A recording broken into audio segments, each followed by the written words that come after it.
Hello, guys. Okay, good evening. It is June 2nd. It is 6:48 here in southern Arizona. I am going to be pulling up the transcript from Joe Biden's speech today, as I prefer to do it that way. Versus just reading off of the media. Let's see here. Let's see here. So far they have today, they just have remarks by Vice President Harris on Corinthian student loan forgiveness. Okay. So we may have to look at some of the transcript, some of the media, unfortunately. So let's go ahead. Let's just do this YouTube-wise because I think it might be easier to follow along. And I will share that with you once I have it pulled up. So let's see here.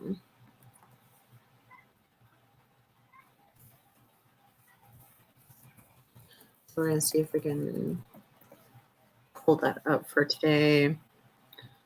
Let's see here. Who do I find least annoying? I'm not doing this through fucking Fox News.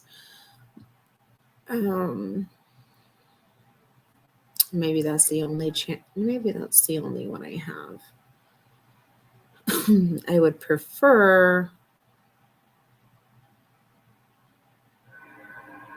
I don't like any of them.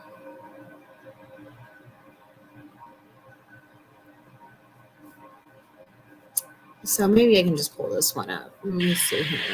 Oh, here we go. Okay. So give me a moment, guys. I'm going to go ahead and share my screen with you. So that way we can watch this together and kind of go over things as we view this. This is a shout out to Ryan Santos, as he was the one that brought this to my attention. I knew it was happening today. I was busy with my other stream earlier, and I had not gotten a chance to get into this. I'm kind of getting into things much faster than I had wanted to. But I guess right now is as good a time as any. So let's go ahead and get this all. Excuse me. Okay. I said allergies are still kicking my butt. Okay. So we're going to watch this stream. Let's see how this one goes. This one's from USA Today. I want to watch the actual stream here. So let's.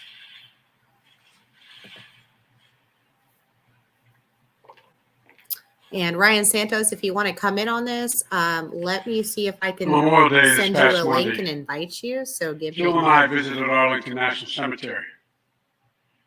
As we entered those hallowed grounds, we saw rows and rows of crosses among the rows of headstones with other emblems of belief, honoring those who paid the ultimate price on battlefields around the world. The day before, we visited Uvalde, Texas. In front of Robb Elementary School, we stood before 21 crosses for 19 third and fourth graders and 2 teachers. On each cross, a name, and nearby, a photo of each victim that Jill and I reached out to touch. Innocent victims murdered in the classroom that have been turned into a killing field. Standing there in that small town, like so many other communities across America, I couldn't help but think there are too many other schools, too many other everyday places that have become killing fields, battlefields, here in America. We stood at such a place just 12 days before, across from a grocery store in Buffalo, New York, memorializing 10 fellow Americans, a spouse, a parent, a grandparent, a sibling, gone forever. At both places, we spent hours with hundreds of family members who were broken, whose lives will never be the same. They had one message for all of us: do something. Just do something. For God's sake, do something. After Columbine, after Sandy Hook, after Charleston, after Orlando, after Las Vegas, after Parkland, nothing has been done. This time that can't be true. This time we must actually do something. The issue we face is one of conscience and common sense. For so many of you at home, I want to be very clear. This is not about taking away anyone's guns. It's not about vilifying gun owners. In fact, we believe we should be treating responsible gun owners as an example of how every gun owner should behave. I respect the culture, the tradition, and the concerns of lawful gun owners. At the same time, the Second Amendment, like all other rights, is not absolute.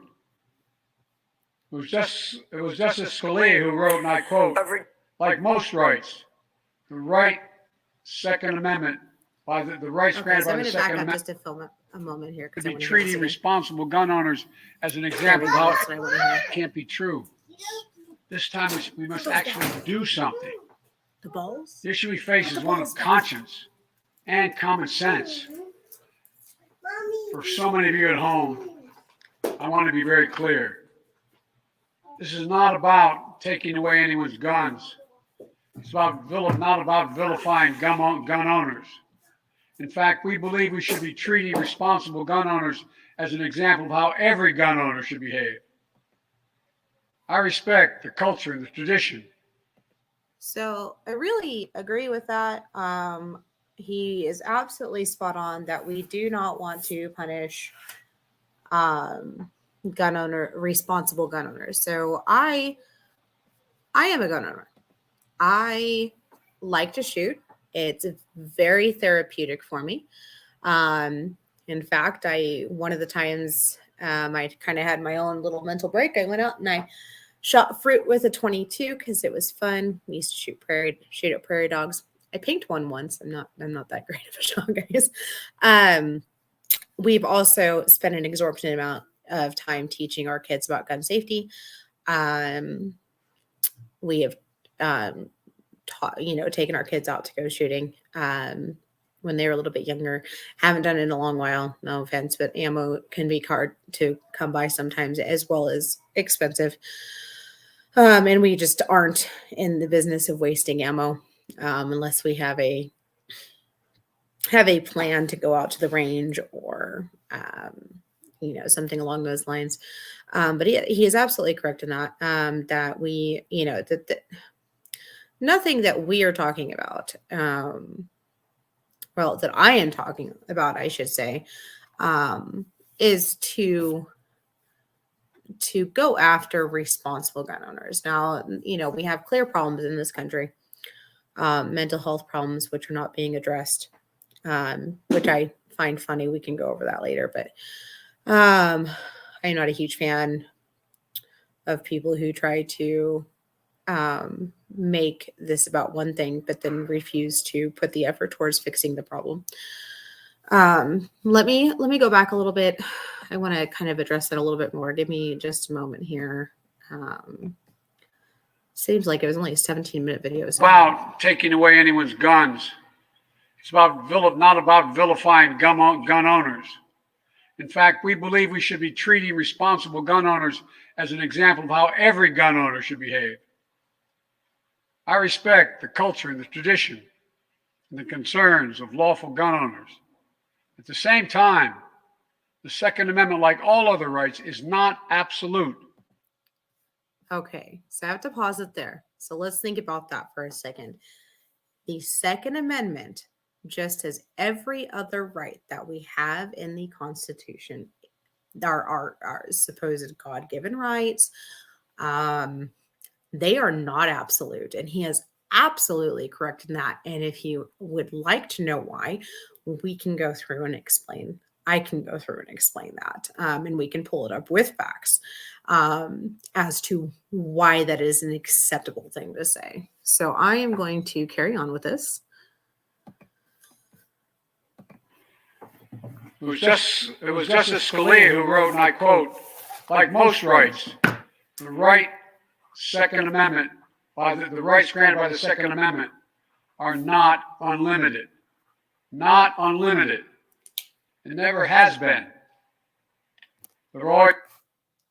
Okay, so real quick on Justice Scalia, because he's actually absolutely right. So let me go in here and we're going to go to Justice Scalia. If you guys, oh, good Lord, they have Justice Scalia death, suspicious death. Oh, apparently. Okay, so let's go into Justice Scalia. We need to go into a little bit of history about him and who he is. So Antonin Scalia, okay, he was born March 11th, 1936, and he died February 13th, 2016. So this is right. Ooh, goodness gracious. Isn't that the one where the right decided that they didn't want to let Obama have the chance to put his own justice, or to put in his own justice? And yeah, that, don't get me started. That pisses me off. Okay. So he is an American jurist who served as an associate justice of the Supreme Court of the United States from 1986 until his death in 2016.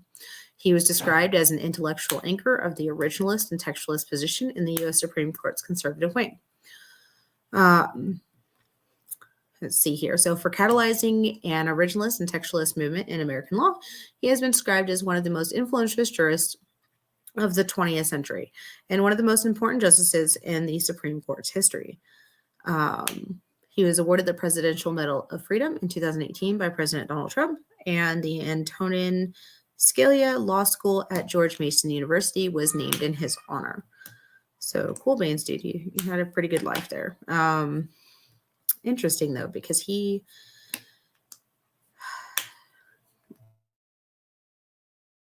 Well, you want to go for originalists and you want to go for textualists, we could really talk about what that could mean for gun rights. So let me see here. So I want to pull up, I'm going to keep going with this. Okay, so we got Justice Scalia on gun rights. So let me see if we can pull up. Let me see here. Okay, so let's go with this. So we could do ontheissues.org. So that sounds good.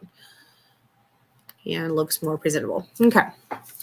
So this is really important because as a conservative, this is completely against everything that conservatives are trying to state to us today.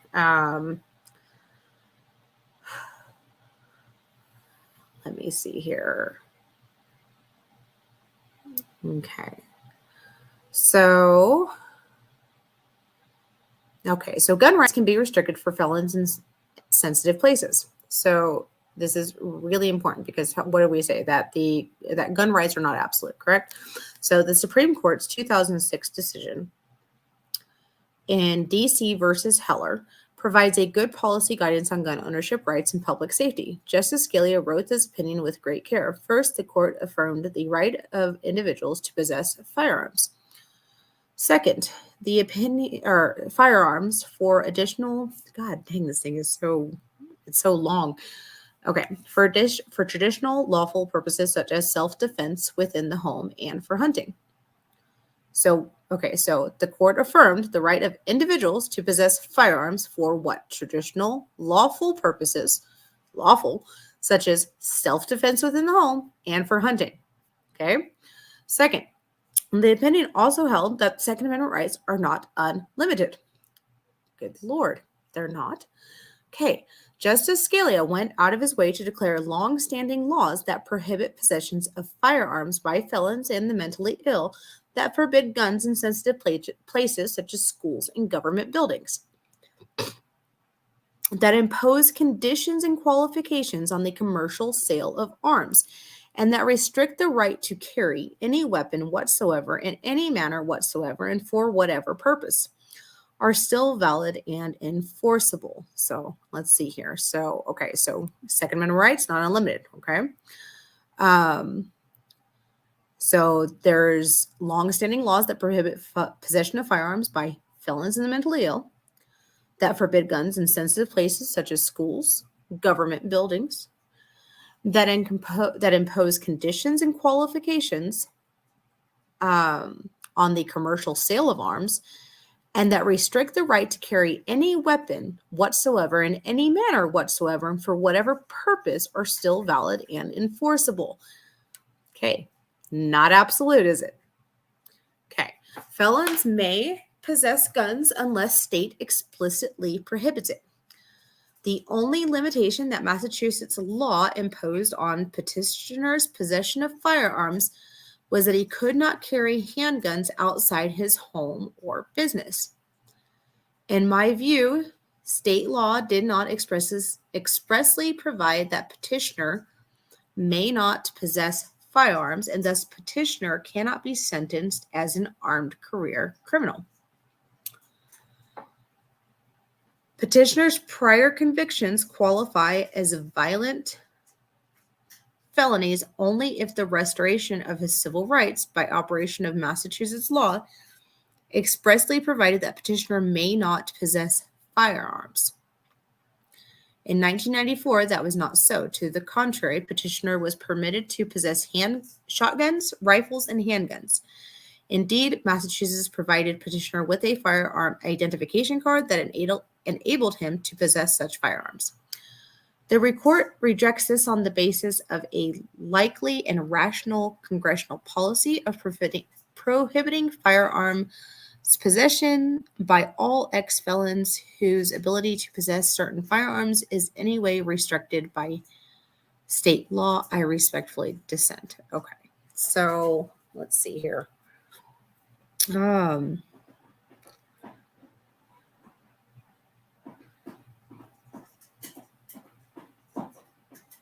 Let's see here. Commissions qualified.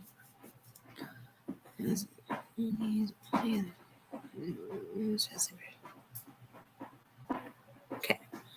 So the court rejects this on the basis of a likely and rational congressional policy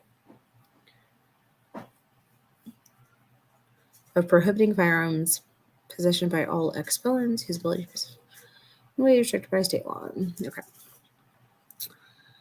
So Justice Scalia wrote the court's decision on District of Columbia versus Heller on June 26, 2008. Overturning D.C.'s handgun ban, the court ruled that the Second Amendment protects the individual right to own a gun for private use, not only in connection with service in a militia. The 5-4 decision, District of Columbia versus Heller, left unanswered questions, but also much room for continued gun regulation short of an absolute ban. So it's true. So a handgun is considered private use for an individual and they didn't have to have connection with service in a militia. But it didn't solve all problems, other than you cannot ban the use of handguns for personal use, which I think Canada is currently looking at that. I would have to, if you want to follow more on that, on what Canada is doing, you should follow Ian Runkle of the Bailey on YouTube, or you can follow him on Twitter. He is a guns. Well, he's Ian Runkle. Probably just need to go to his page real quick. Let me look here. So, Ian Runkle.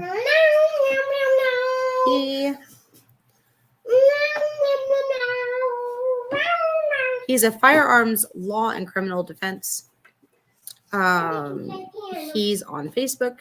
He is on Twitter, and he is on YouTube as well. And I love him. I follow him. He's really good. So held, delivered by Scalia, joined by Roberts, Kennedy, Thomas, and Alito. The Second Amendment protects an individual right to possess a firearm unconnected with service in a militia. and to use an arm for traditionally lawful purposes such as self-defense within the home. The anti-federalists feared that the federal government would disarm the people in order to disable the citizens' militia, enabling a politicized standing army or a select militia to rule. The response was to deny Congress power to abridge the ancient right of individuals to keep and bear arms. Okay, so we will have a chance to go more into that because there is a lot to be said for the Second Amendment, and not everybody's going to agree. So we're going to dig into the facts of that based on prior court documents, as well as what our founders may have intended with that. And we need to talk about militias, because did we have a militia? Did we have a standing army when that was written? So, okay, so dissent number 1 was Stevens, joined by Souter, Ginsburg, and Breyer. Madeline Jade, I cannot talk with you trying to talk over me, young lady. Okay. The Stevens I'm sorry, my son, he's bringing out stuff he's not supposed to. Okay. The Stevens dissent rests on 4 main points of disagreement. That the founders would have made the individual right aspect of the Second Amendment express if that was what was intended. 2, that the militia preamble demands the conclusion that the Second Amendment touches on state militia service only.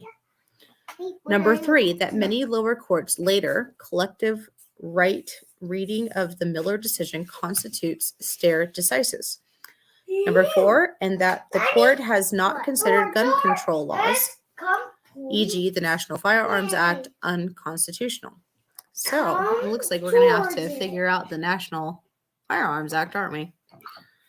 And go through that too. So I'm going to pull that up separately. On your tray, take some cookies. Because there's actually a lot of laws that I've looked at recently on this as well. So I think it's good to go through. No, and this is for everybody's knowledge, because who doesn't like knowledge? Okay. So dissent number 2, Breyer, joined by Stevens, Souter, and Ginsburg. Okay. So Justice Breyer filed a separate dissenting opinion that even with an individual rights view, the DC handgun ban and trigger lock requirement would nevertheless be permissible limitations on the right. The Breyer dissent concludes there simply is no untouchable constitutional right to keep loaded handguns in the house in crime-ridden urban areas. He's got a point. So, and then we'll also talk gun safety too, because I think that's a very, very large problem that we're having today. So when my nephew committed suicide, it drove my husband and I to finally break down and get something to lock up all of our guns. I would not have that again with my own children. When we adopted my son James, we actually had to have all of our triggers locked. Every single one of them had to be locked. And if they weren't locked, I think we had to lock them even if they were locked inside of a locked case that the kids couldn't get into. Because a large problem that we're having is kids are going and getting their parents' guns and, well, shooting themselves, shooting their siblings. Not, again, the brain, and this is also psychology, the brain is not fully developed until one is 25 years old. And honestly, there's still problems even after 25 years old, depending upon the childhood and any sort of trauma that that person may have gone through. So, all right. So let me see here. But yes.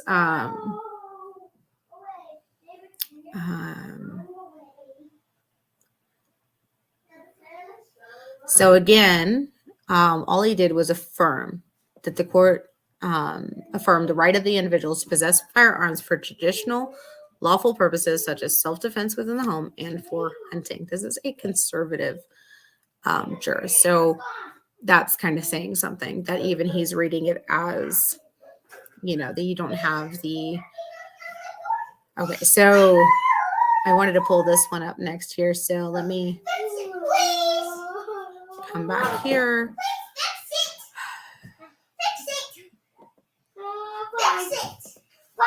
Here we go. Okay, so Second Amendment. A well-regulated militia being necessary to the security of a free state, the right of the people to keep and bear arms shall not be infringed. So something very important about this, okay? Number one, well-regulated militia.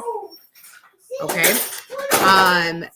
While there's that comma there, the right of the people to keep and bear arms, there's nothing that says a lone gunman can have an AR-15. Okay. Basically, the right of the people to keep and bear arms should not be infringed. So this kind of goes back to what the Heller, DC versus Heller. So, and the reason why it does that is because so they try to ban handguns, right? But you cannot ban all guns. That's not a thing because then you would not have your Second Amendment right.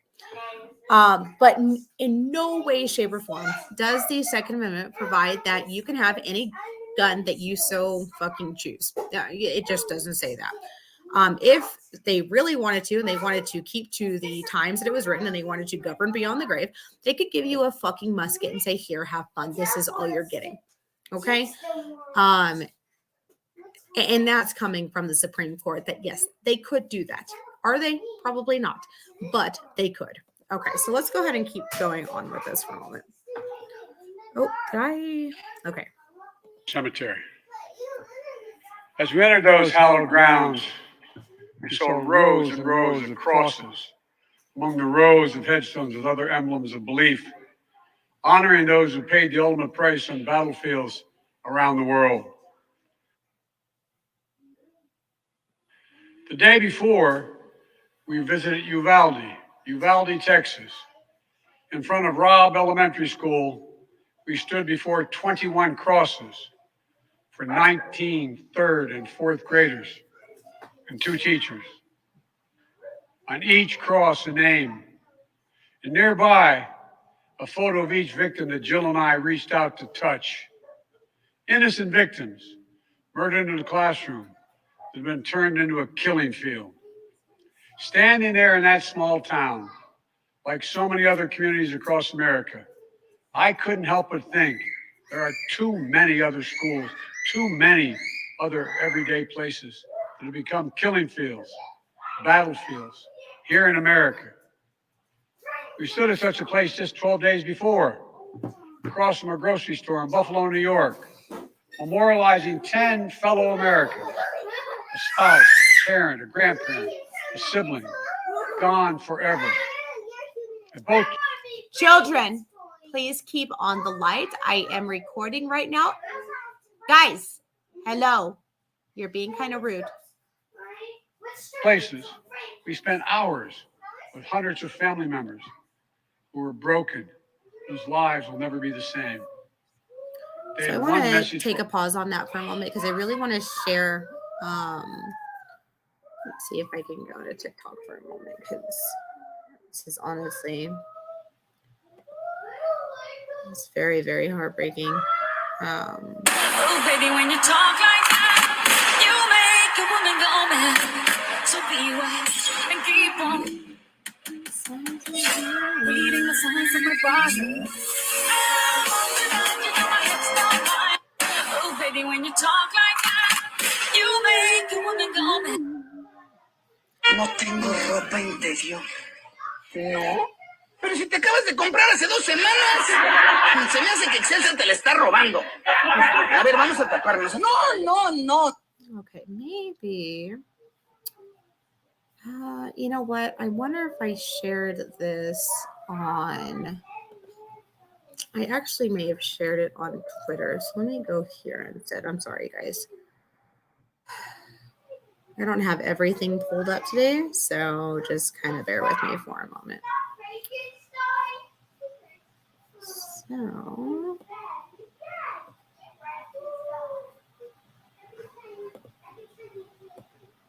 I put a lot in here on Twitter too.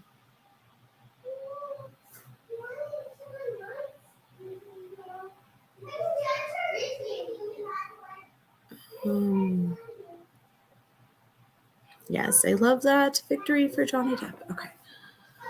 Let me go here. Let's go home. No, I want to go to... Okay, so I've never actually... I don't think I've really pulled this up here before. So let's see if I can just go to my profile. There we go. So I wanted to pull up... Did I put it on here? Good Lord, where did I send this video? Maybe I did it on Facebook. We're going to go there. I'm not going to actually, that would be a bad idea. Let's just open a new tab because otherwise I will. Luckily I can tell where my YouTube videos are. So let's go here. Oh, hey, Kids Bowl for free. I love that.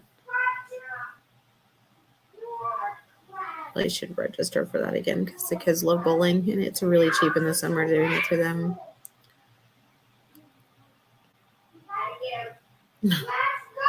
Okay, so let me go to my profile real quick because this might be a little bit easier.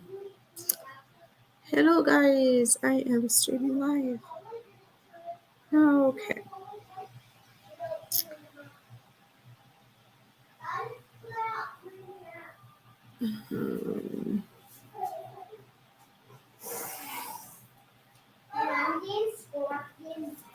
Really wanted to share this with you guys.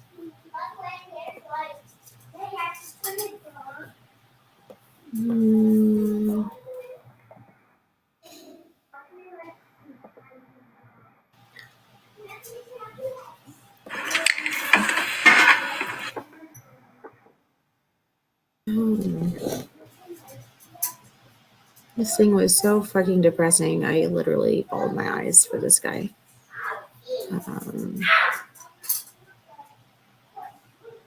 Where?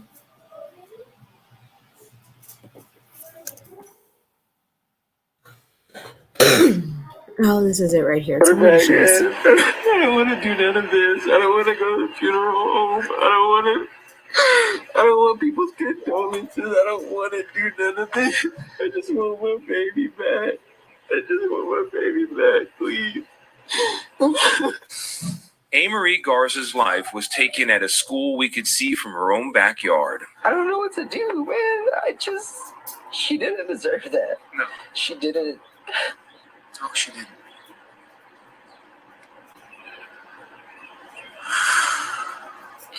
I just want to protect my little girl. And the last time I saw her, I just dropped her off at school. I know it was going to be the last time I would see her. That trip to school had been a little tradition for the pair, and the first indication that that morning's journey might be the last came in the form of a text message from Amory's mother around noon. She texted me and she was like, I heard gunshots, because apparently there was just like two. And then I guess he drove over here, he wrecked his truck. By the time I got over here, he was already in the school. Amateur video from outside the school appears to show Garza, along with other family members, pleading for answers from the police. About 10 hours later, authorities did confirm Amory was among the dead. She just turned 10 2 weeks ago. 10, dude. She's 10. I just want to know what happened in her last moments. I want to know what she was doing, why he did that to her. Why did she get shot? I just want to know what she did. I just want her back. Man. I don't want to do none of this. I don't want to go to the funeral home. I don't want people's condolences. I don't want to do none of this. I just want my baby back. Please. Amory Garza's life was taken at a school we could see from her own backyard. I don't know what to do, man. She didn't deserve that. No. She didn't. No, she didn't.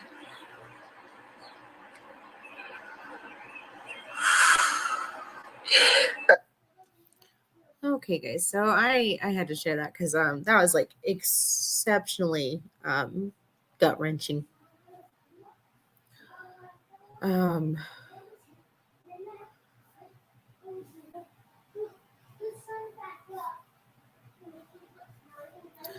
let me go back here for a moment.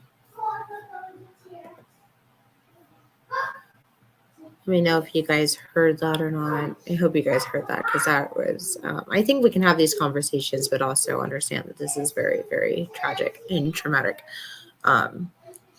Parents, kids alike. So, anyway, let's carry on with this. For all of us, do something. Just do something. For God's sake, do something. After Columbine, after Sandy Hook, after Charleston, after Orlando, after Las Vegas, after Parkland, nothing has been done. This time that can't be true. This time we must actually do something. The issue we face is one of conscience and common sense. For so many of you at home, I want to be very clear. This is not about taking away anyone's guns. It's not about vilifying gun owners. In fact, we believe we should be treating responsible gun owners as an example of how every gun owner should behave. I respect the culture and the tradition and the concerns of lawful gun owners. At the same time, the Second Amendment, like all other rights, is not absolute. It was Justice Scalia who wrote, and I quote, like most rights, the rights granted by the Second Amendment are not unlimited. Not unlimited. It never has been. There have always been limitations on what weapons you can own in America. For example, machine guns have been federally regulated for nearly 90 years, and this is still a free country. This isn't about taking away anyone's rights. It's about protecting children. It's about protecting families. It's about protecting whole communities. It's about protecting our freedom to go to school, to a grocery store, to a church, without being shot and killed.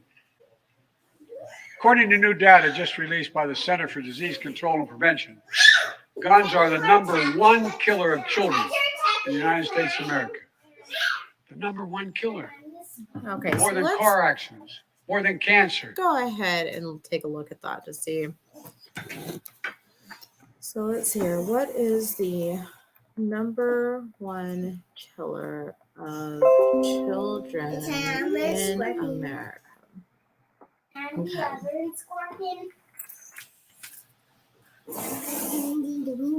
May we head out into the jungle, but then end up into the deep. Oh, that's actually doesn't seem like that's untrue as we go through here.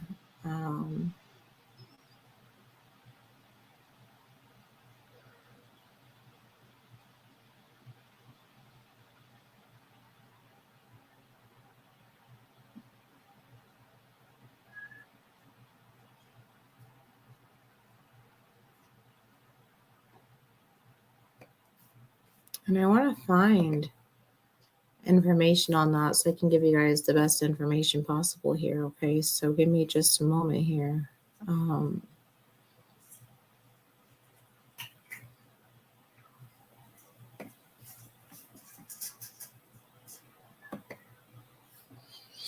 Let's see here. So the New England Journal of Medicine.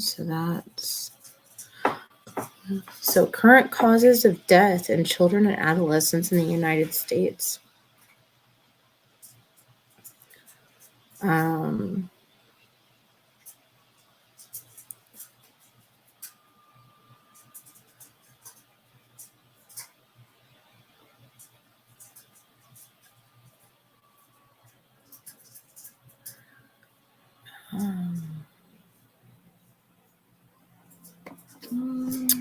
Let's just go to the CDC on that.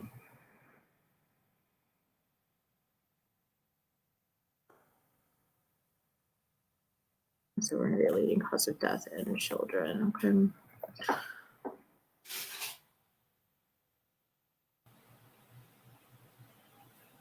And that almost wouldn't shock me, just because of the pandemic and everything else that was going on. Lack of education, lack of mental health services. In fact, we could talk about here in Sierra Vista, Arizona, how we turned down a lot of money that would have gone towards our healthcare system here. And because we are steadfast, not me, but a bunch of steadfast Republican nut jobs down here that were like, oh, it's coming from the federal government. We're not going to accept that. Even though it could have helped so many people.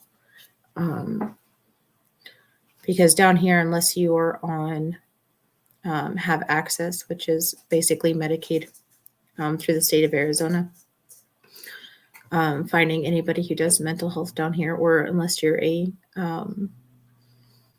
veteran, mental health services are very few and far in between, especially privately.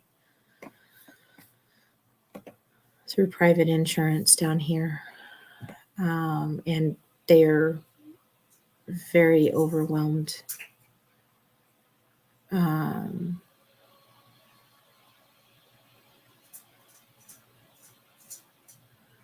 Good Lord, that's some crazy stuff here. This is just, okay, so this is the Centers for Disease Control and Prevention. Just kind of the fast stats for health status. So percent of children aged 5 to 11 years who are in fair or poor health is 2.1%. And then percentage of children aged 5 to 11 years who missed 11 or more days of school in the past 12 months because of illness or injury, 3.3%. So quite a bit, but not too bad. Okay. This one's crazy. So percentage of children age 6 to 11 years old who are obese, 20.3% between 2017 and 2018. I can attest to that. It's very, very difficult. Let's see here. Access to care.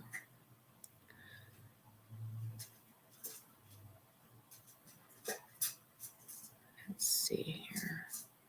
Okay, so leading causes of death. Okay. So this was from mortality data 2020. Okay. So you had accidents, unintentional injuries between 1 and 4 years old, congenital malformations, deformations in chromosomal abnormalities, and assault or homicide. That's a word. Again, children's age 5 to 9, accidents, unintentional injuries, cancer, and then the congenital malformations and that.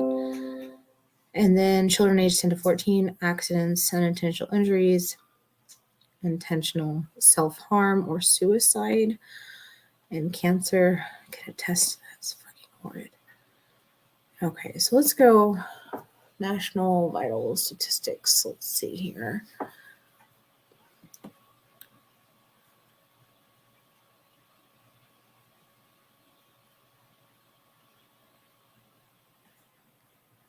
Well, that just kind of gives you their laws that they have to follow. Okay.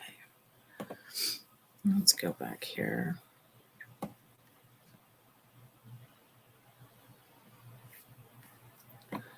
Let's see, our mortality statistics, maybe? No, I'm not going to give you feedback yet. Okay.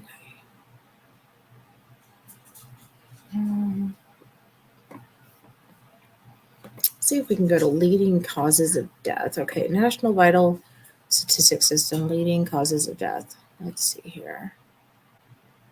Now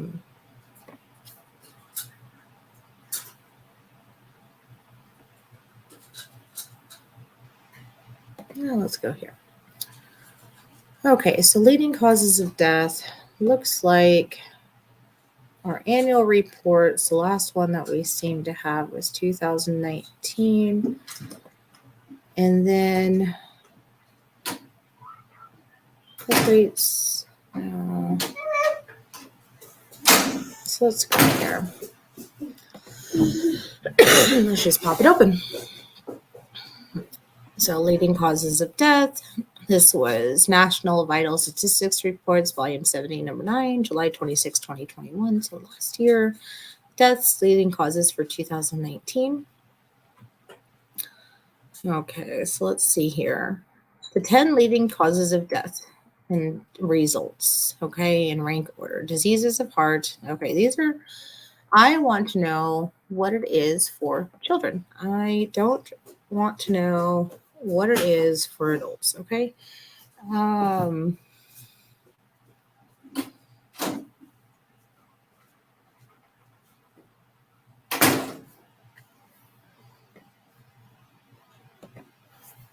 So let's see, leading causes of death and children. I won't say adolescents.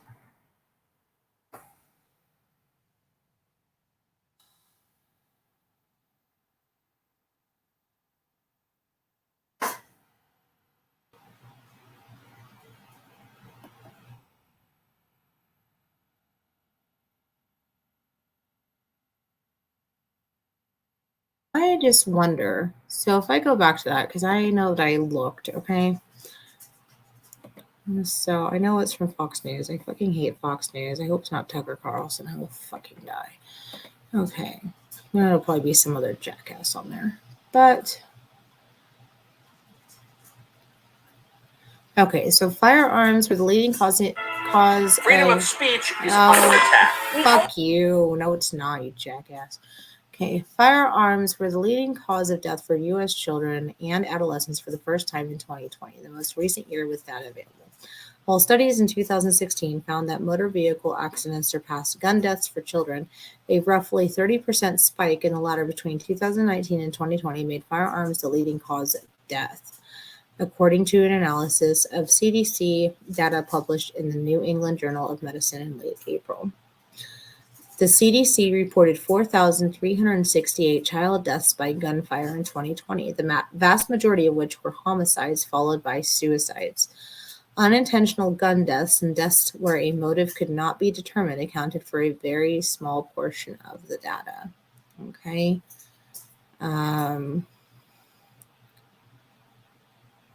Let's see, our motor vehicle deaths have steadily dropped since 2000, amounting to just over 5 deaths per 100,000 children and adolescents in 2020. Okay, so I'm actually wondering, I'm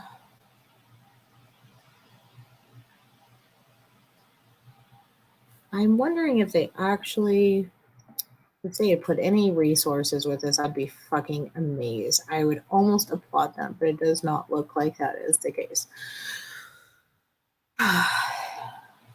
Don't care for people who want to make you believe shit, but don't post the fucking results and where they found it. So let's see here. Maybe that? No, of course not. DC police arrest, murder, suspicion, brutal street shooting of man holding 2 kids. Good fucking lord. Of course not. Good job, Fox News. Not fucking jackasses. Can you guys at least give me decent fucking data where you found this shit? Maybe. Well, they posted this on April 18th prior to any of the stuff that's been going on. So, all right, at least the new shit.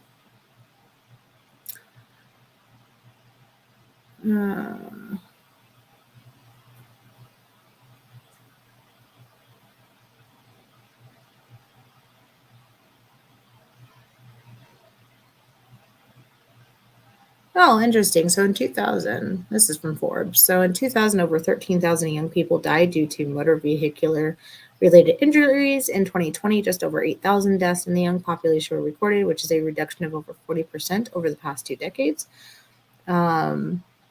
In contrast, there were just under 7,000 firearm-related deaths in those ages 1 to 24 years in 2000 and over 10,000 deaths in 2020 in this time period. While motor vehicle safety measures have increased in concert with increased federal funding to reduce these injuries and deaths, there was little, if any, federal funding for firearm safety research between 1996 and 2019. Does not fucking surprise me. Oh, and here's why. So the Dickey Amendment. The Dick Amendment, just kidding. The Dickey Amendment arose in the early 1990s as a means of blocking assessment of gun-related injuries as a public health measure. Good Lord. Oh, it should be. While in 2018, one of the compromises in the government spending bill enabled the Centers for Disease Control and Prevention to engage in some gun safety research, the amount of funding that would be provided remained unclear. They don't fucking care about you. Okay. Madeline, you're gonna have to go get the dogs out. I don't care. Go get my dog. I know you guys are killing me though. I don't want the dogs inside. Go get them before they go get up everything, please. Again, I would really like something that shows me. Daddy, mommy,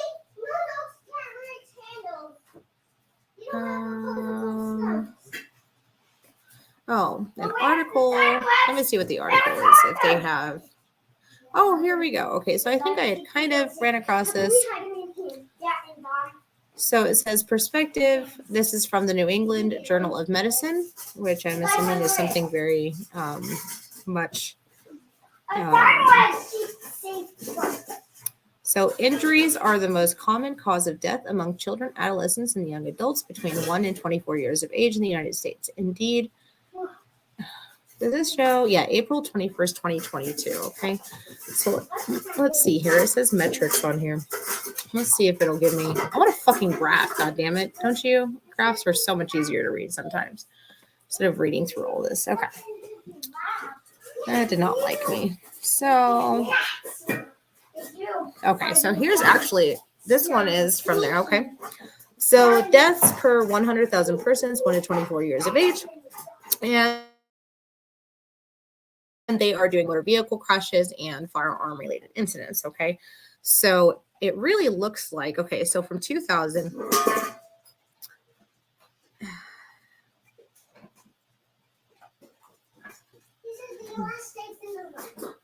I'm assuming there were under 8 incidents per 100,000 and over 10 by 2020.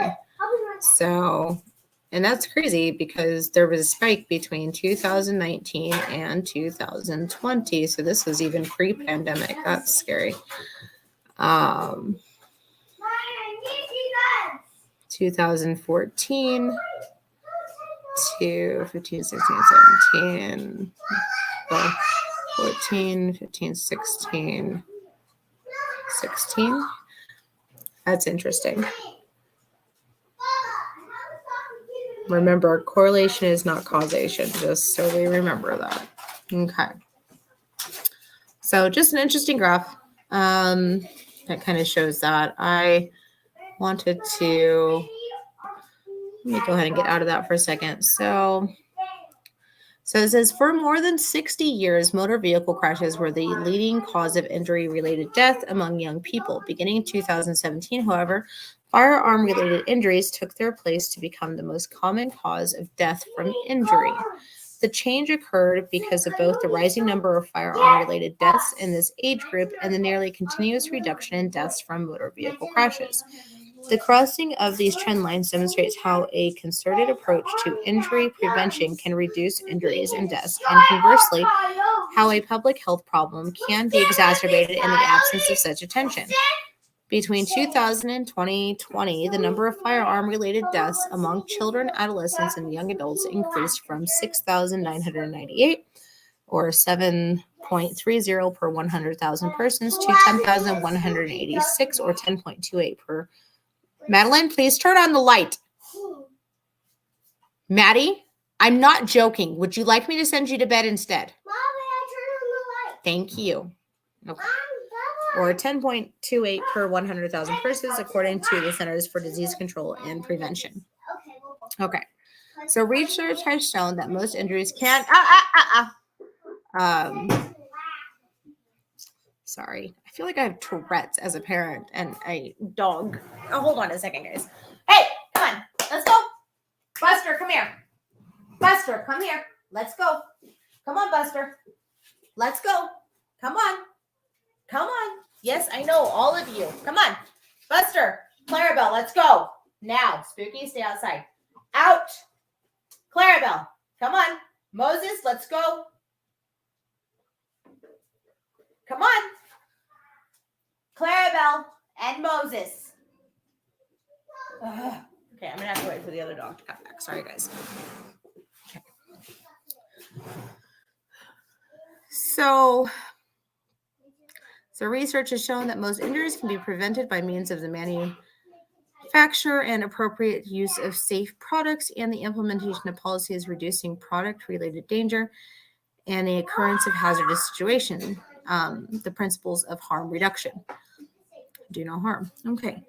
Since the 1960s, continuous efforts have been directed toward preventing deaths from motor vehicle crashes as a result. And what did we do with that? We mandatory seat belts, better car seats. We have done so much to try to stop the fatality rates in car accidents. But of course, nobody wants to do anything about, gun-related injuries. Okay.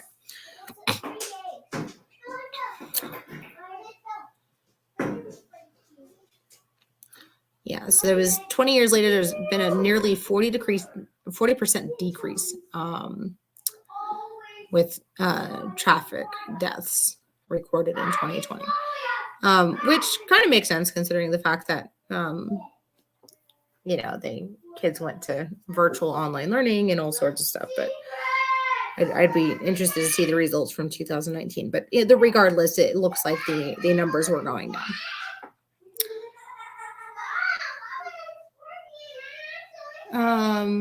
So 2 decades ago, the CDC proclaimed the reduction in deaths attributable to motor vehicle crashes to be one of the most substantial public health achievements of the 20th century. Most important, the United States established an infrastructure permitting continuous improvements in motor vehicle safety.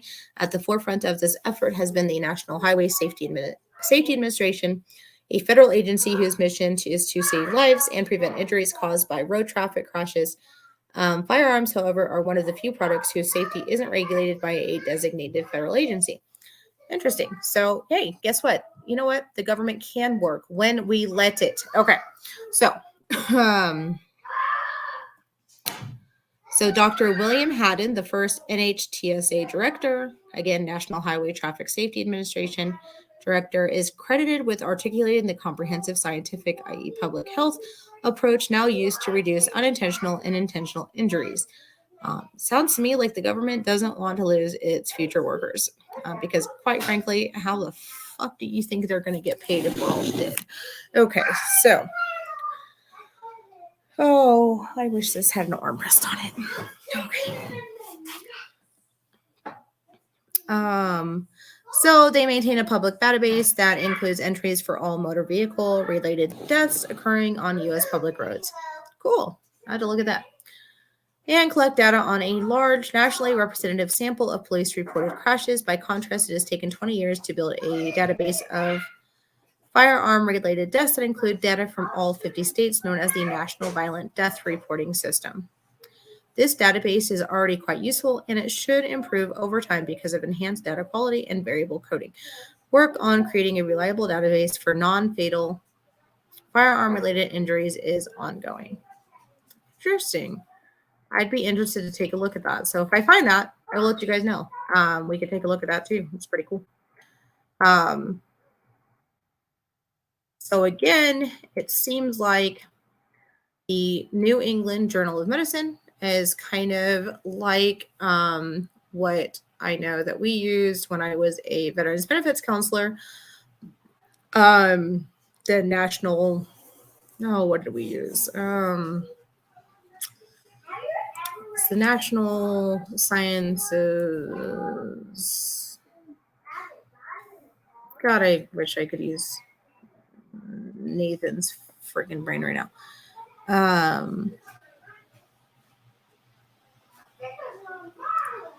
It's very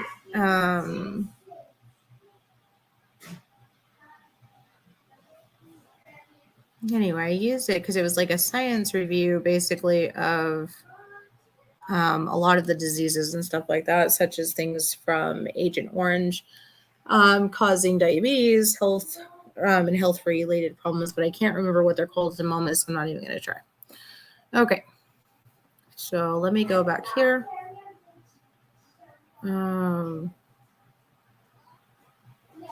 Jesus freaking criminy. Okay.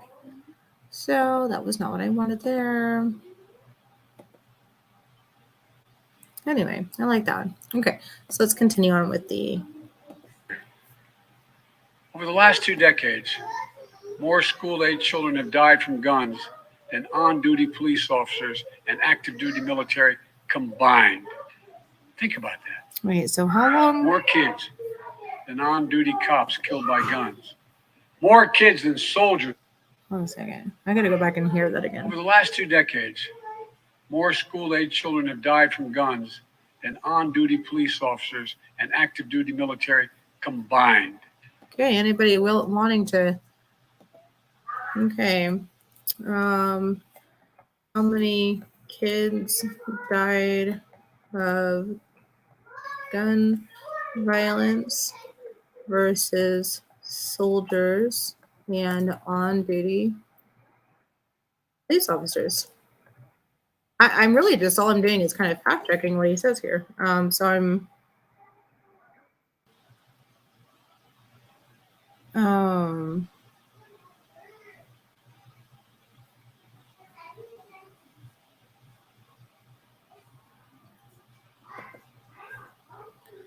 let's see, we're like 2 decades, right? So this is the childrensdefense.org. In 2019, a child or teen was killed with a gun every 2 hours and 36 minutes. Jesus fucking Christ. Makes me very angry.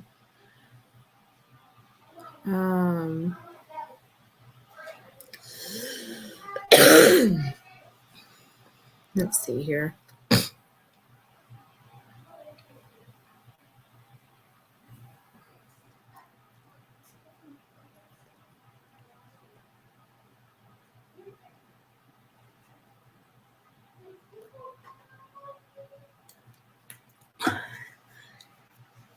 Holy crapola.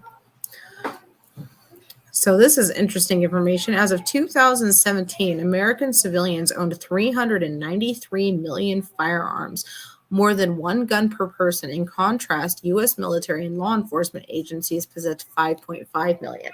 So you have to remember, the military comprises about 1% of the U.S. So any of us that served, we were the 1%ers. So Americans accounted for less than 5% of the global population, but owned nearly half, or 46% of all civilian guns in the world. Nearly 1 in 5 guns are sold without a background check due to a loophole in federal law exempting sales at gun shows, online, or between private individuals.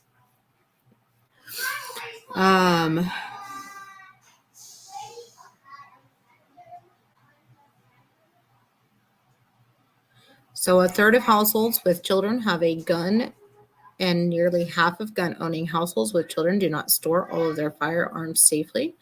And an estimated 4.6 million children live in homes with at least 1 unlocked and loaded gun, and most children know where these guns are kept. About 3 in 4 children ages 5 to 14 with gun-owning parents know where firearms are stored, and more than 1 in 5 have handled a gun in the home without their parents' knowledge. Guns in the home are more likely to endanger than protect loved ones. The presence of a gun in the home makes the likelihood of homicide 3 times higher, suicide 3 to 5 times higher, and accidental death 4 times higher. These are really important things to talk about, actually. 8 children and teens are killed or injured in accidental shootings involving an improperly stored gun each day in America. Oh. Okay, so... Hey, get off the chair, kitty. So the pandemic has created and exacerbated so many crises for children and families, and gun violence is no exception. Unprecedented increases in gun sales, coupled with financial insecurity, social isolation, and other stressors, are magnifying America's gun violence crisis. So nearly 2 million guns were sold in March 2020 alone, the second highest number of guns ever sold in a single month. And this disturbing trend continued in the months that followed. So even with much of the country on lockdown, mass shootings hit a record high in 2020. Children witnessed, suffered, or died in 611 mass shootings in 2020, up from 417 in 2019. Gun accidents in the home have also surged during the pandemic. School and child care closures have exacerbated children's risk of dying in gun accidents at home. Between March and May 2020, accidental gun deaths by children increased by 30% relative to rates over the past 3 years. So the pandemic has also intensified factors that contribute to gun-related domestic violence and community violence. Job losses and financial insecurities have left victims of domestic violence more vulnerable to harm, as well as fueling community gun violence. Jesus fucking Christ. I want to go back to that one though, because there's like some stuff I want to look up on that, but I'm gonna have to not for a moment. So let's just see, because that should have been from today. No. So more U.S. school-age children die from guns than on U.S. duty U.S. police or global military fatality study finds. So I wonder what the study is. And that was by Ray Sanchez of CNN. I have no idea who that is. Friday, March 22nd, 2019 was when this came out. Oh, that's weird. Okay. So they say gun deaths of school-age children in the United States have increased at an alarming rate, with 38,942 fatalities among 5 to 18-year-olds from 1999 to 2017, according to a new study by Florida Atlantic University's Schmidt College of Medicine. Really just means that we could do better. And by better, I mean less deaths, not more. Indeed, spikes in gun deaths over the past decade amount to epidemics, researchers said. It is sobering that in 2017, there were 144 police officers who died in the line of duty and about 1,000 active duty military throughout the world who died, whereas 2,462 school-age children were killed by firearms, said Dr. Charles Hennekins, the study's senior author and an academic advisor at the medical college.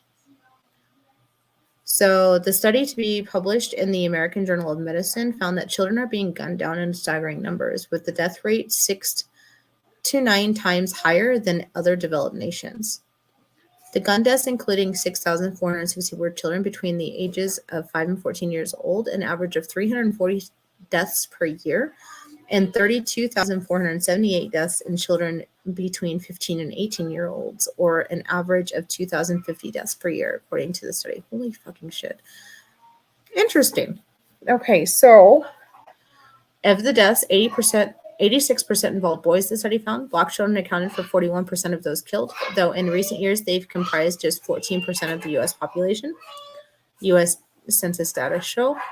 Among blacks, the annual average percent change of 9.5% for firearm-related mortality among 5 to 14-year-olds from 2013 to 2017 exceeded the 7.8% for overall deaths among 15 to 24-year-olds during the early years of the human immunodeficiency virus, so HIV, epidemic from 1987 and 1995. The research should have public policy implications, Hennekins said. We need more analytic studies on this, but in the meanwhile, we believe that trying to combat the epidemic of homicide due to firearms without addressing firearms is like combating the epidemic of lung cancer due to cigarettes without combating cigarettes, he said. To me, it's tragic that this is ongoing. So I'll have to find that study, guys. I try to take everything with a grain of salt, but there is, I mean, they've got points in there about the Dickey Amendment, and then you've got things that actually came out of actual journals, like the New England Journal of Medicine. So again, my goal is to keep everything as factual as possible. Don't get me wrong, I have feelings as a human being, but I want to keep things based in fact and not just based on opinions, because opinions are like assholes. Everyone has one. So let's, try to get to the bottom of it. Okay. So let's continue on. I know that we're sitting here and I'm like 4 minutes and 10 seconds into this video. So let's continue on. Think about that. More kids than on-duty cops killed by guns. Not wrong. More kids than soldiers killed by guns. For God's sake. How much more carnage are we willing to accept? How many more innocent American lives must be taken before we say enough? Enough. I know that we can't prevent every tragedy, but here's what I believe we have to do. Here's what the overwhelming majority of American people believe we must do. Here's what the families in Buffalo and Uvalde in Texas told us we must do. We need to ban assault weapons and high-capacity magazines. And if we can't ban assault weapons, then we should raise the age to purchase them from 18 to 21. Strengthen background checks. Okay, guys. So we're going to talk about what it is that President Biden speaks of here. So I need a new fucking pen, guys. I don't know what my kids do. I feel like they fucking ate this pen. Okay. See what I can find here.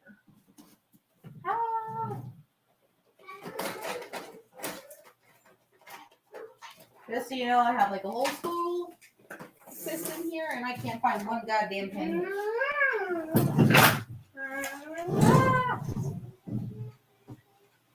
Hey, Bubba, do you know where any of my pens are? As if they have any idea, guys. Okay. Ooh, you know what? Maybe. Ooh, I can do colorful pens. I can do purple. It's my favorite damn color, guys. Look at this. I got such a pretty pen. Okay. Just kidding. So let's go over this. Let's go over what Biden intends to do. Okay. Honestly, I want to get my husband on here with me one of these days, but we had actually talked about this, about raising the age from 18 to 25. And then if you want to play big boy, you go join the fucking army, where it is much more regulated than it is on the civilian side. And there's a reason for that. We were talking about it mental health wise, psychological wise. Your brain is not fully developed until you're 25 years of age. I am not saying that. So it's funny. We talk about how laws work for so many things, but laws won't work for gun control. Okay, so I call bullshit for number one, because a lot of people are not saying that stuff doesn't happen, but let's get real here. If we can't access things, it would make being a criminal a lot fucking harder. So let's go with number one here. Okay. So number one, I'm just gonna break this down real quick. So we're gonna go back just a little bit here. Okay. And Texas told us we must do. Okay. We need to ban assault weapons and high-capacity magazines. Grounds. We saw rows and rows of cross. Right. That went way too fucking far, guys. Okay, so 4. Hey, children, can you please be quiet and get out of this area so that way I can continue to concentrate without your voices being loud, please? Think about that. Okay. More kids than on-duty cops killed by guns. More kids than soldiers killed. Hello, I cannot hear. Can you guys please get out of this area? I love you. You need to go get ready for bed anyway.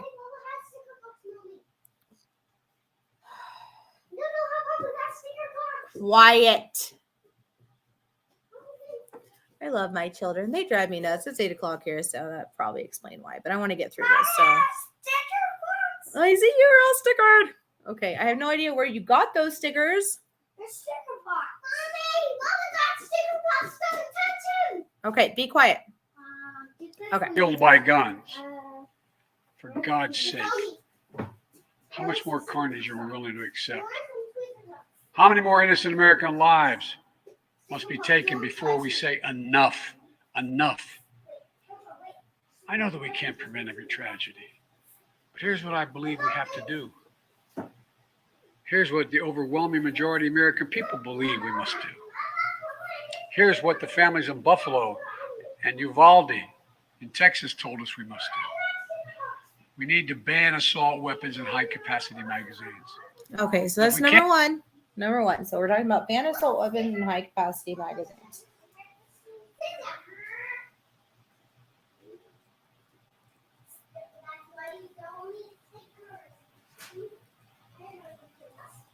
Okay. So number two. Okay. I'm not really going to discuss any of these tonight because I'm going to have to get some sleep tonight.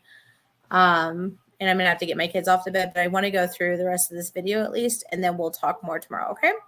Can't ban assault weapons, and we should raise the age to purchase them from 18 to 21. Strengthen background. Okay. So if we can't ban them, right?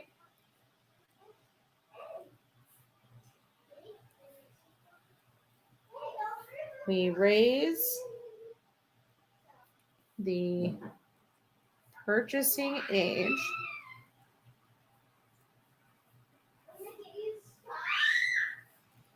from 18 to 21. I mean, they've done it with cigarettes and they've done it with alcohol. The only thing they haven't done it with is military service because, by God, we need those young soldiers to die for us. Just kidding, by the way. I'm a soldier. Don't get me started. There's a lot of things, but on this particular one, I do not disagree with that. Checks.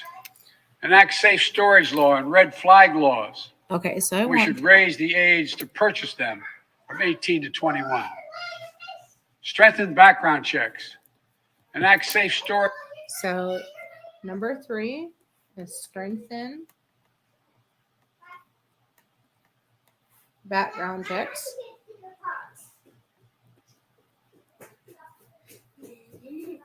You know, and a good point is that everybody is a law-abiding citizen until they're not, you know. So, you know, there's certain things that could help prevent. But anyway, I want to go back so I can hear the next thing. Buffalo and Uvalde in Texas told us we must do. We need to ban assault weapons and high-capacity magazines. And if we can't ban assault weapons, then we should raise the age to purchase them from 18 to 21. Strengthen background checks. Enact safe storage law and red flag laws. Okay, so next would be enact safe storage laws, which I could totally get behind that because I do not believe there is any reason why your kids should be able to have access to your weapons, but that's beside the point. Common sense, guys, common sense. Education. Strengthen background checks. Enact safe storage law and red flag laws. Okay, so red flag laws, right? How many times have red flag laws been completely, or red flags been completely ignored and something bad has happened because of it? Honestly, if you are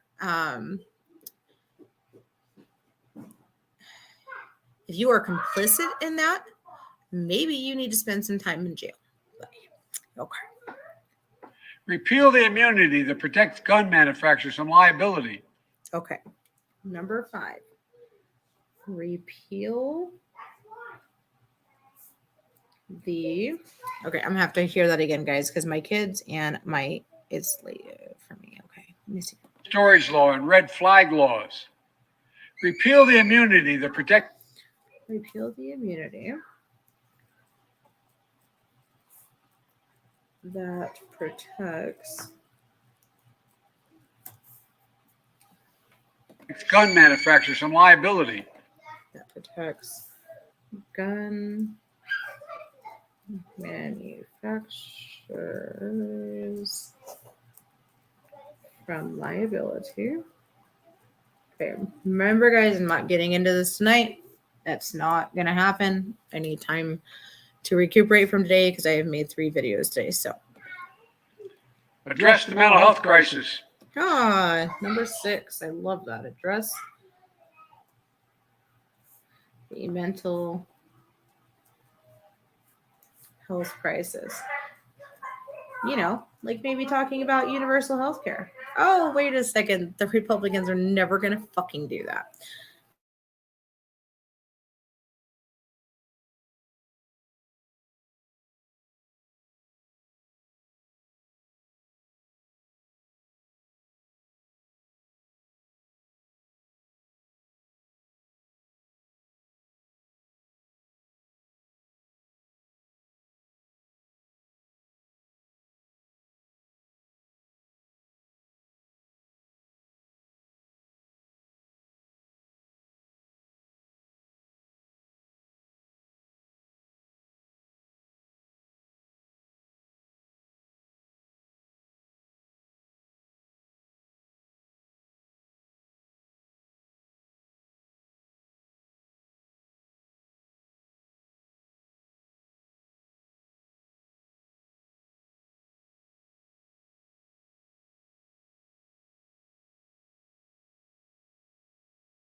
Oh my goodness. Okay, so I'm back. I really hope that I did not lose anything, but it still looks like it's still going. So let me go back to sharing my screen here, guys, because I need to get back to that video.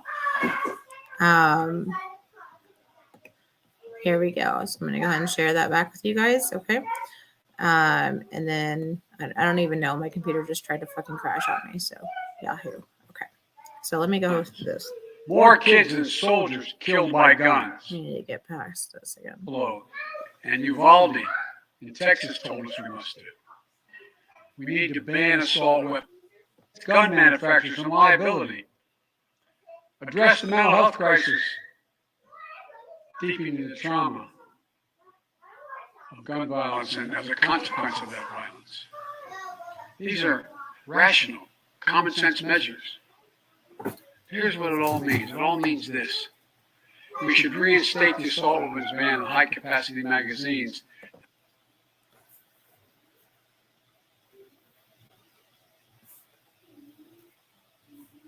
Okay, so there's actually be something to be said for that that ban. But let me that's something we can talk about later, but I need to get that down real quick. So we're deepening the trauma of gun violence and as a consequence of that violence. These are rational, common sense measures. Here's what it all means. It all means this. We should reinstate the assault weapons ban. Reinstate the assault weapons ban. So there's things to talk about with that, guys, and there's actual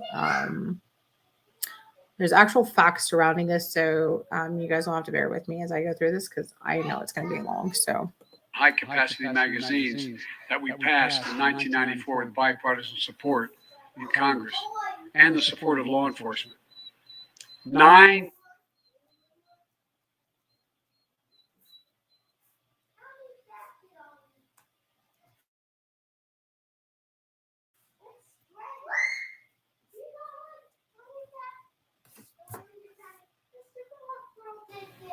Come on, Clarabelle.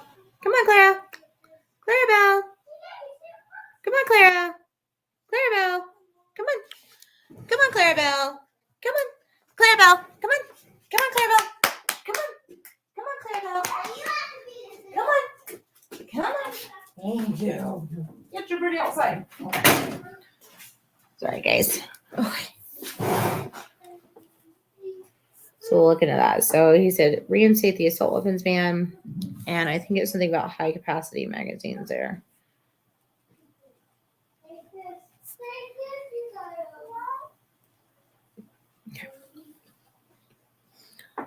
What categories of semi-automatic weapons were included in that ban? Like AK-47s and AR-15.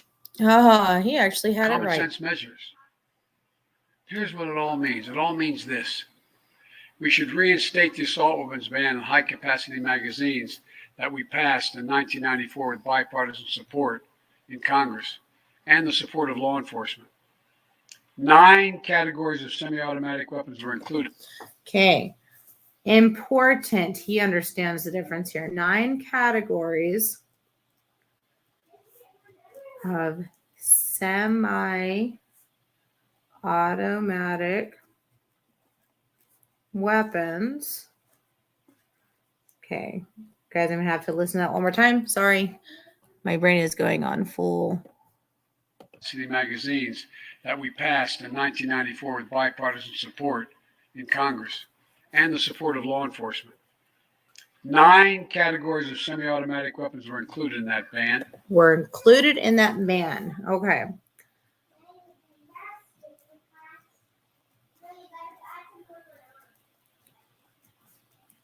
Okay.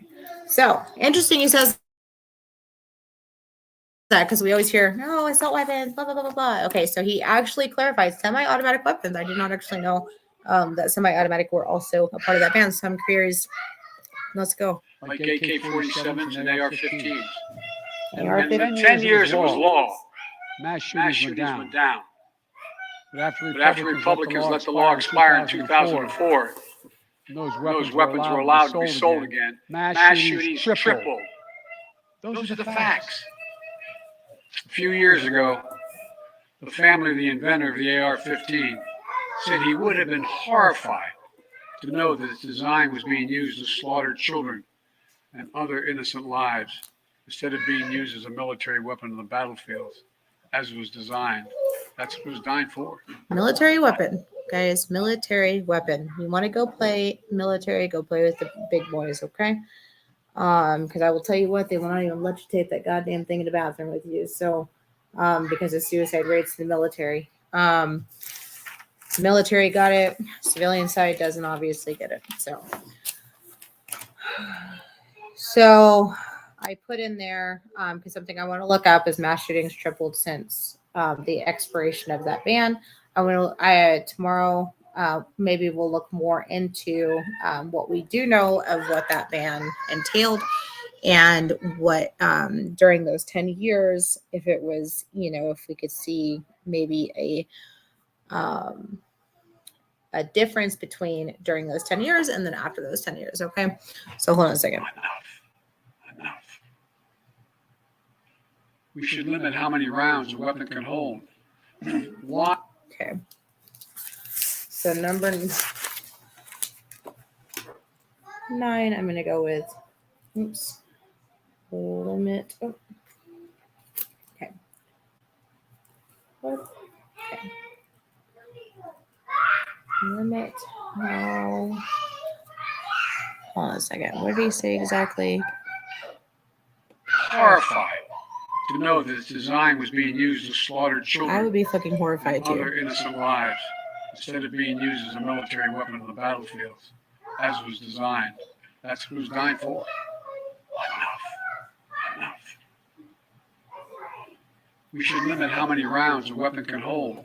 Okay, so limit how many rounds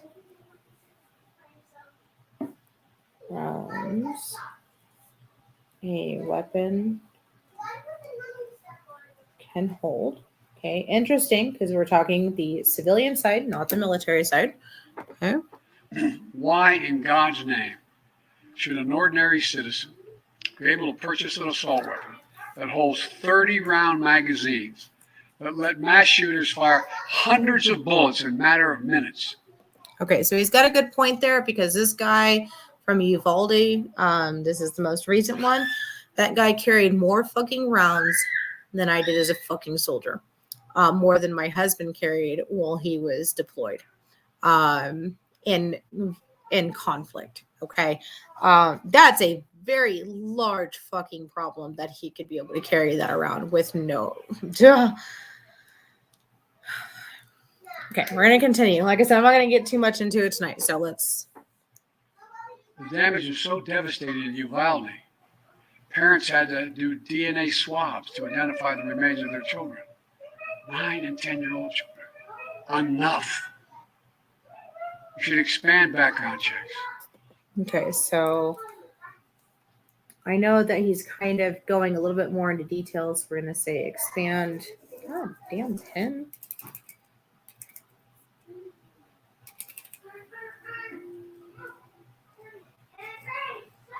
Expand background checks. Okay. To keep guns out of the hands of felons, fugitives, and those under restraining orders. Felons.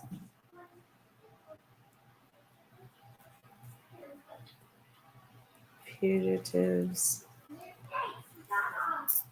And restraining orders. Okay. Stronger background checks are something that the vast majority of Americans, including the majority of gun owners, agree on. Yep. I also believe we should have safe storage laws and personal liability for not locking up your gun. The shooter in Sandy Hook. I also believe we should have safe storage laws and personal liability. Safe storage laws.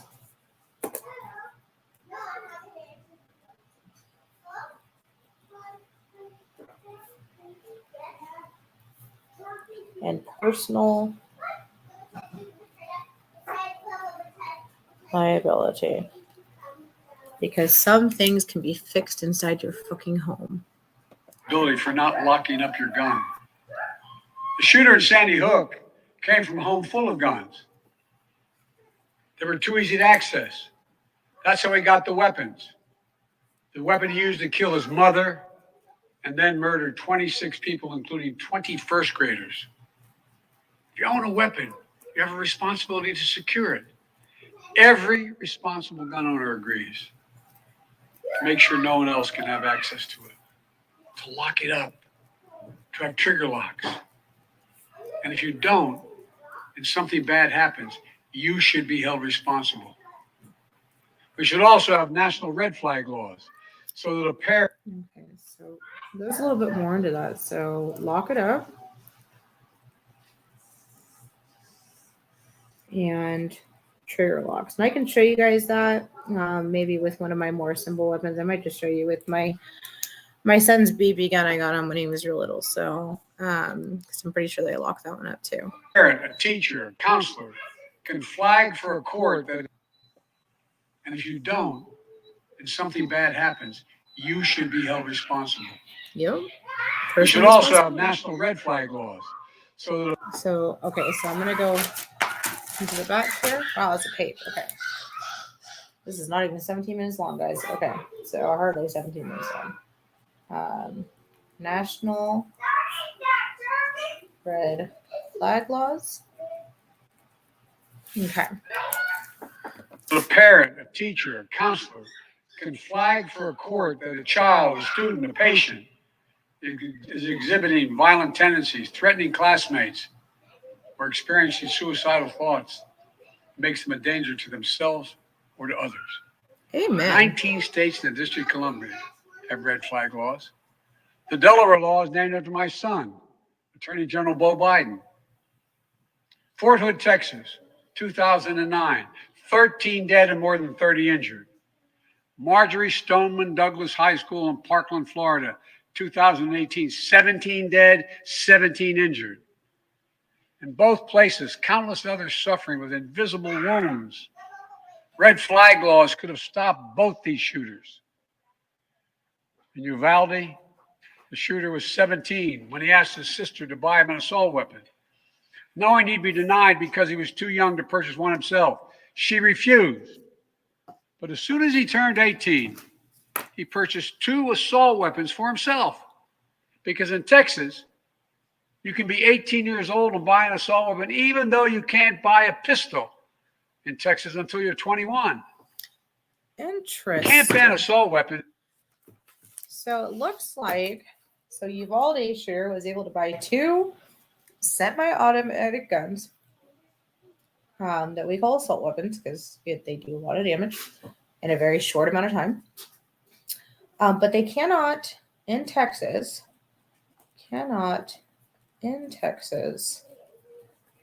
buy a pistol until they are 21. I'll have to look up the law on that, guys, but that's just a note for myself to look that up tomorrow. Okay, guys.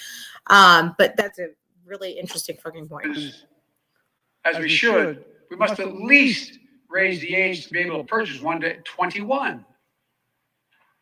Look, I know some folks will say 18-year-olds can serve in the military and fire those weapons, but that's with training and supervision. Thank you. Oh man, he actually brought up one of my points. Okay. He acted like he fucking talked to me or something. Okay. So in the Army.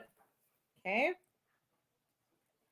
At 18 or 17 at the youngest, okay, you have training and supervision. They do not let you run around with a fucking M16 or an M4 in the military. In fact, I watched a guy get slammed to the ground on a range because he pointed his fucking weapon at a drill sergeant instead of downrange like a fucking dumbass. And I'm pretty sure she had PTSD because that bitch didn't fucking blink and she slammed the fucking soldier on his butt and just slammed him down to the ground. So yeah, good fucking point. Thank you. President Biden. It's almost like we're fucking seeing eye to eye here for a moment. Okay. Are the best trained experts in the world. Don't tell me raising the age won't make a difference. Enough. We should repeal the liability shield that often protects gun manufacturers from being sued for the death and destruction caused by their weapons. They're the only industry in this country that has that kind of immunity. Huh. Imagine if the tobacco industry had been immune from being sued, where we'd be today. The gun industry's special protections are outrageous. It must end. And let there be no mistake about the psychological trauma that gun violence leaves behind.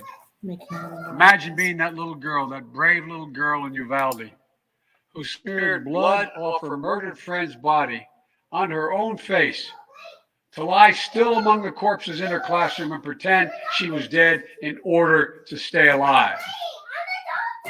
Imagine what it'd be like for her to walk down the hallway of any school again. Imagine what it's like for children who experience this kind of trauma every day in school, in the streets, in communities, all across America.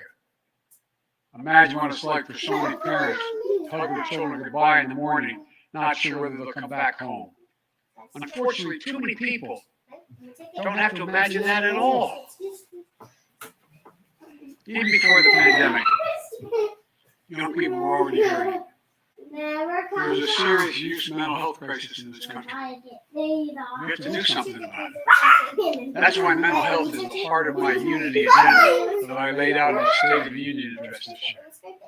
We must provide more school counselors, more school nurses, more mental health services for students and for teachers, more people volunteering as mentors to help young people succeed, more privacy protection and resources to keep kids safe from the harms of social media. This unity agenda won't fully heal the wounded souls, but it will help. It matters. I just told you what I do.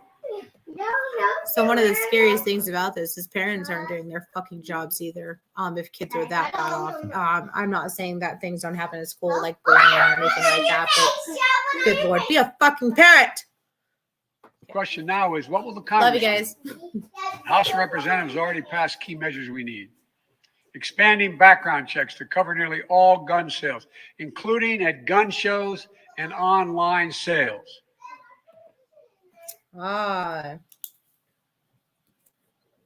So House of Representatives, we need to look at that bill, right? You guys want to look at that fucking bill? I want to see what it says exactly, right? So, representatives, holy crap, I didn't even spell that right. Okay. So we need to look at that bill. Has so close, basically that would close the loophole for gun shows and online sales. Okay. So we'll take a look at that too, guys. Okay. I'm just, like I said, making notes on some of these things. You can see notes. Hold on. Here's my nicer notes. I started to kind of go all wild in the end, but this is what we've got so far. Okay. Getting rid of the loophole allows a gun sale to go through after 3 business days, even if the background check has not been completed. Yeah, that's not okay. The House is planning even more action next week. Safe storage requirements, the banning of high capacity magazines, raising the age to buy an assault weapon to 21, federal red flag law, codifying my ban on ghost guns that don't have serial numbers and can't be traced. Okay, so that's actually kind of a good point. So, because I think that all weapons should be registered. So, codifying gun law on ghost guns. Get off the table now. Get off the table. So that don't have serial numbers.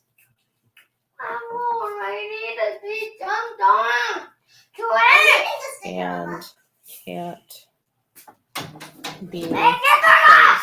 Okay, so one of the reasons I actually think that's very important is because someone needs to be fucking held liable if they're used. If you don't have serial numbers, you can't trace them, you can't really hold liability for anybody. That's not fucking cool. So, for us that are responsible gun owners, it makes sense. But anyway. Tougher laws to prevent gun trafficking and straw purchases. This time, we have to take the time. Guns that don't have serial numbers and can't be traced. Get off the table! And tougher laws to prevent gun trafficking and straw purchases. So, tougher laws to prevent gun trafficking and God, did anybody actually catch that? I have a hard time hearing. My children are being loud. Let me see here. And tougher laws to prevent gun trafficking and straw purchases. Straw This purchases? time, straw purchases? We have to take the time to do something. And this time, it's time for the Senate to do something. Guys, turn on Safe storage requirements, the banning of high capacity, federal red flag law, codifying my ban on ghost guns that don't have serial numbers and can't be traced, and tougher laws to prevent gun trafficking and straw purchases. And straw purchases. This time. I don't know what straw purchases means. Okay.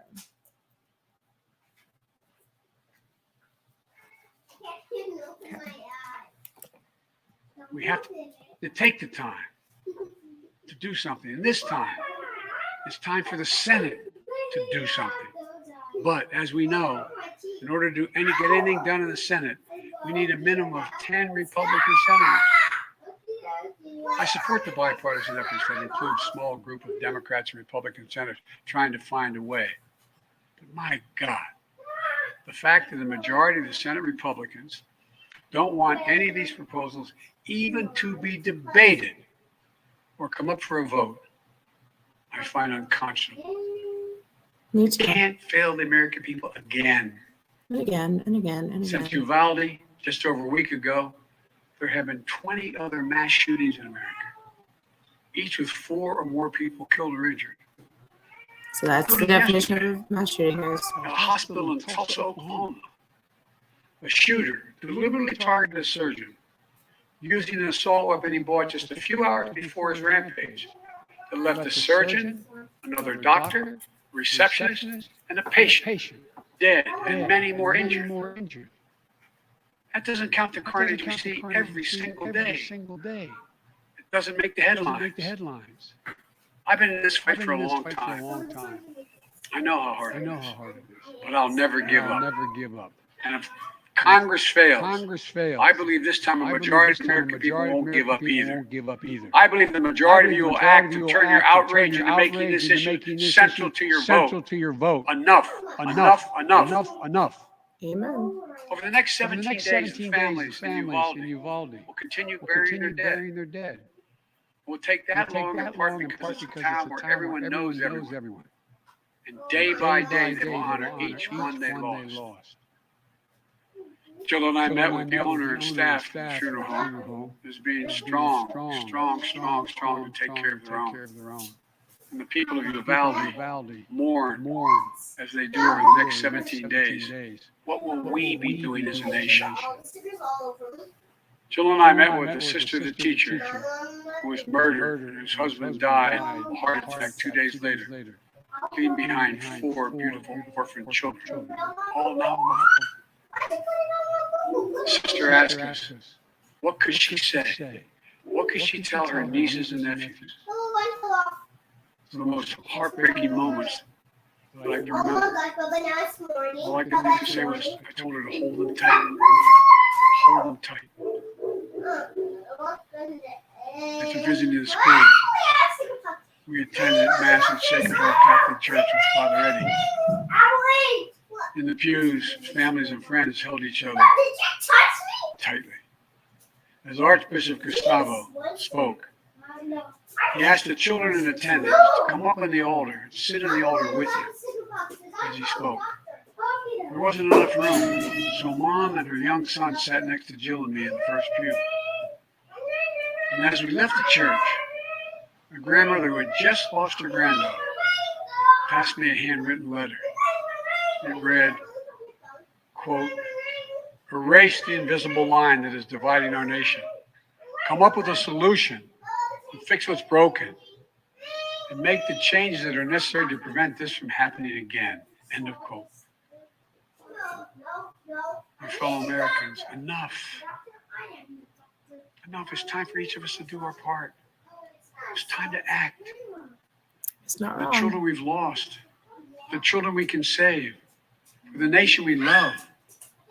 Let's hear the call and the cry. Let's meet the moment. Let us finally do something. God bless the families who are hurting. God bless you all. From a hymn based on the 91st Psalm sung in my church. May he raise you up on eagle's wings and bear you on the breath of dawn.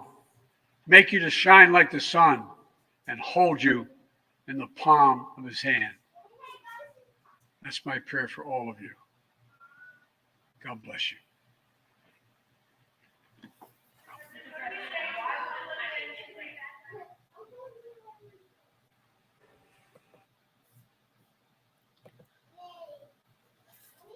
That was actually extremely powerful ending. All right.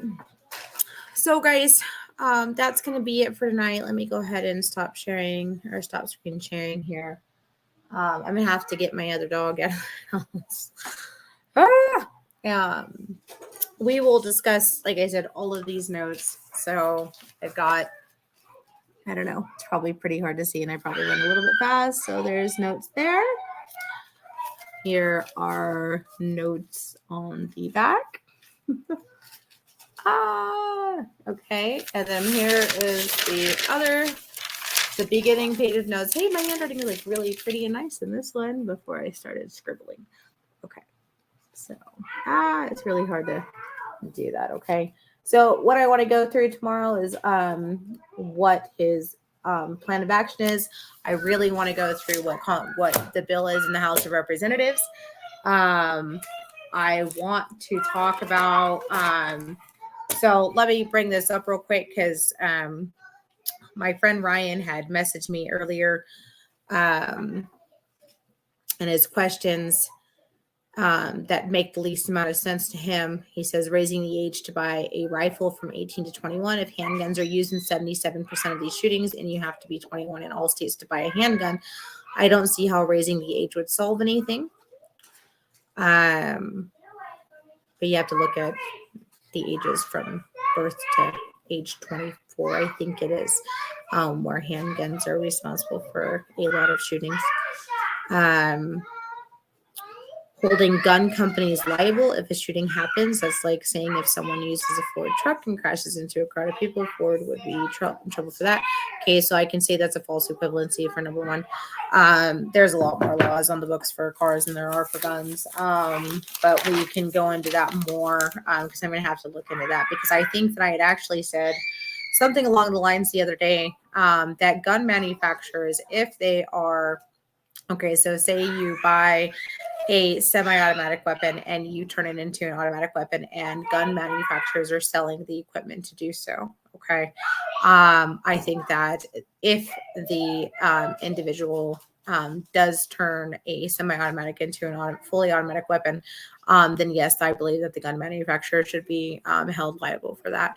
And it's interesting because we should really go through what kind of companies have liability measures. And it's interesting that he said that the gun manufacturing is one of the only, if not the only one in the nation that does not have any liability in what they provide to the public, whereas there is liability to smoking, to cigarette companies. They even have warning labels on their packs of cigarettes and all sorts of things. So it's an interesting concept, which should be something that we can talk about, and it may not be in tomorrow's video because that may be a lot longer to talk about, but I will try my best, guys. Okay. Some of this probably won't take too long, but I'd really love some interaction from you guys. Send me questions. What questions do you have with what you heard out of that video? I know that I've been on live now for almost 2 hours, guys, through a 17-minute video, but there was, even though he kind of repeated, through again, restating what he had already said, but he was, really trying to hit home, I believe, the point. So there's a lot of things that I really, truly don't disagree with. So we, does any of that state that they're willing to take away your guns? No, not at all. Okay. I know that California is looking at a buyback program right now. They're not going to show up to your house and take your fucking weapon from you. The government would have to be insane to do that. Come on, guys. Let's be reasonable human beings. Okay. Kind of like Australia, they did the buyback program. We could see, if you want, eventually we could look more into how other countries have fared after they have restricted, after they have passed their own common sense gun laws. Again, the problem is not law-abiding citizens. I truly wish that more people were like that, but you live in a country with 320, I don't know, I think it's like 330 million people, okay? And you have people with all sorts of mental health issues and stuff like that. And you don't just keep giving weapons to people, to every Joe Blow. I'm sorry. You don't do that. And you should not do that because it has created many problems. You take away the problem. You fix the problem. Okay. So tomorrow, like I said, I'm going to be on again. I'm going to go ahead and end this broadcast today. I'm going to go ahead and share this to my YouTube channel, guys. Have a wonderful night. Love you all. Thank you for watching if you were able to. If not, I would definitely suggest watching this and then providing some feedback or questions to me. Okay, guys. And don't forget to go like and subscribe to my Facebook channel as well. or not my Facebook channel, my YouTube channel. See, I'm tired. It's already 8:42, guys. I gotta go for my kids to get and see if we can get them to calm down for the night. Maybe put on a movie. Anyway, guys, have a great night, and we will talk later.